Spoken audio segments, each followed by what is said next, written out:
எல்லாருக்கும் வணக்கம். முதல்ல நாங்கள் லேட்டாக வந்ததாக சொன்னாங்க. அதுக்கு முதல்ல சாரி. ஃப்ளைட்டில் வந்து இறங்கி இங்கே வரது கொஞ்சம் லேட் ஆகிடுச்சு, சாப்பிட்டுட்டு அதனால் லேட் ஆகிடுச்சு. வெயிட் பண்ணி தான் ரியலி சாரி ஃபார் தட். முதல்ல இந்த யூனியனோட இந்த ஆடிட்டோரியம் ரொம்ப நல்லா இருக்குது சார். உங்கள் எல்லோரும் இப்படி பார்க்குறது நல்லாயிருக்கு. ஃபஸ்ட் டைமாக வந்து ட்ரிவாண்டரில் என் ஃப்ரெண்டு ஒருத்தர் இருக்கான், அசுகர் சொல்லிட்டு, அவங்க கூட சென்னையில் இருந்தான். அவன் வீட்டுக்கு வந்துருக்கேன். இதான் நான் ஃபஸ்ட் டைம் இந்த மாதிரி ட்ரிவாண்டருக்கு வருது.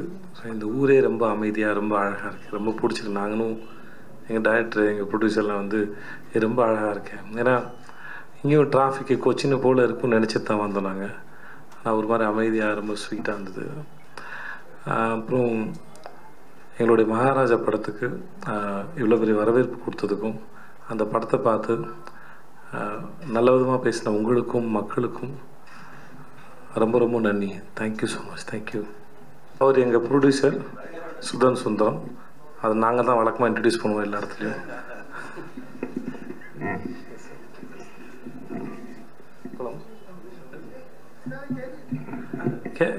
கேளுங்க சார்.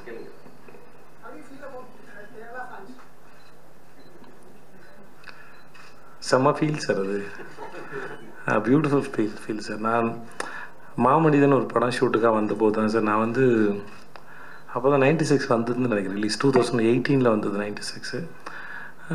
அதுக்கு முன்னாடி ஒரு தடவை கோட்டக்கலுக்கு வந்து ஒரு 10 days வந்து ஒரு ட்ரீட்மெண்ட்டுக்காக வந்திருந்தேன். சும்மா ட்ரீட்மெண்ட்டுக்கு வந்தேன்.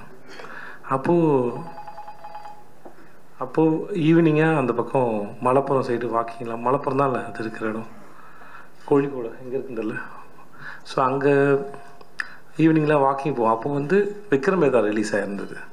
ஸோ எனக்கு கொஞ்சம் பேருக்கு தான் தெரியும். நாங்கள் நைட்டு சாயந்தரமானா வாக்கிங் போயிடுவோம். அப்படியே நான் வாக்கிங் போயிருக்கோம், கோயிலுக்குலாம் போயிருக்கோம். அப்போது அதுக்கப்புறம் 96 ரிலீஸ் ஆனதுக்கப்புறம் நான் மாமனிதன் ஷூட்டுக்காக வந்தபோது நான் நினச்சேன் அதே போல் வாக்கிங் போகலாம் அப்படின்னு நினச்சி தான் இருந்தேன்.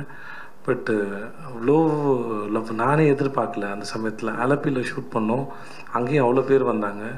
ஸோ அது நாளுக்கு நாள் அதிகமாகிட்டே போகுது. அது இப்போ வரும்போது என்னென்னா ரொம்ப கம்ஃபர்டபுளாக பிடிச்ச இடத்துக்கு வரோம். ஏன்னா நம்மளை நேசிக்கிற நிறைய பேர் இருக்கிற இடத்துக்கு வரோங்கிற ஒரு பெரிய சந்தோஷத்தை கொடுக்குண்ணா. அது ரொம்ப ஷாக்கான நேரம் வந்து 2019 நான் வந்தபோது, 2019 ஜனவரி கிட்ட வந்தேன் நினைக்கிறேன். ஜனவரி பிப்ரவரி கிட்ட வந்தேன் நான்.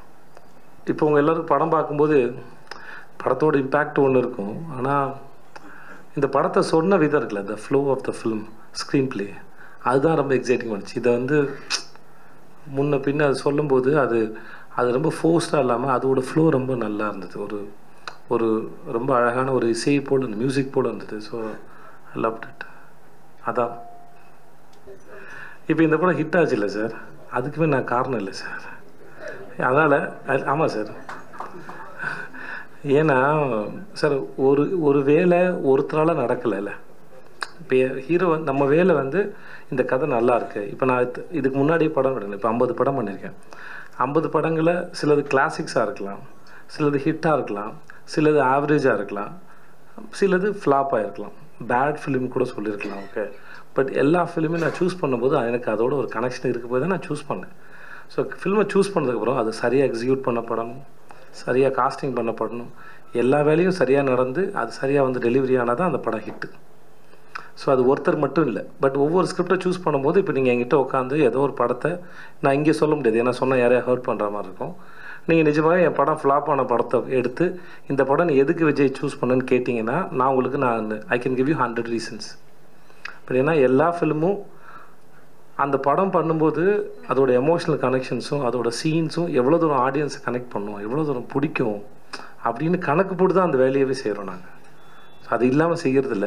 அப்புறம் எல்லா விஷயத்துலையும் தலை போட முடியாது. அப்புறம் தலை போட்டாலும் எல்லாம் சரி எதுன்னு எனக்கும் தெரியாது, இப்போ அவருக்கும் தெரியாது. நாங்கள் முடிஞ்ச அளவுக்கு இதெல்லாம் இருந்தால் சரியாக வரும்னு சொல்லி நாங்கள் அப்படி தான் காஸ்டிங் பண்ணுறோம், அப்படி தான் பேசுகிறோம். கடைசி நிமிஷம் வரைக்கும் அதை சரியாக நாங்கள் மனசில் நினைக்கிற படத்தை சரியாக ஆடியன்ஸ் கொண்டு போய் பண்ணுறதுக்கு அவரும் ட்ரை பண்ணுறாரு. நடிக்கும்போது நான் என்னால் முடிஞ்ச அளவுக்கு ட்ரை பண்ணுறேன். ஸோ எஃபர்ட் வந்து எல்லா படத்துக்கும் ஒன்று தான் சார்.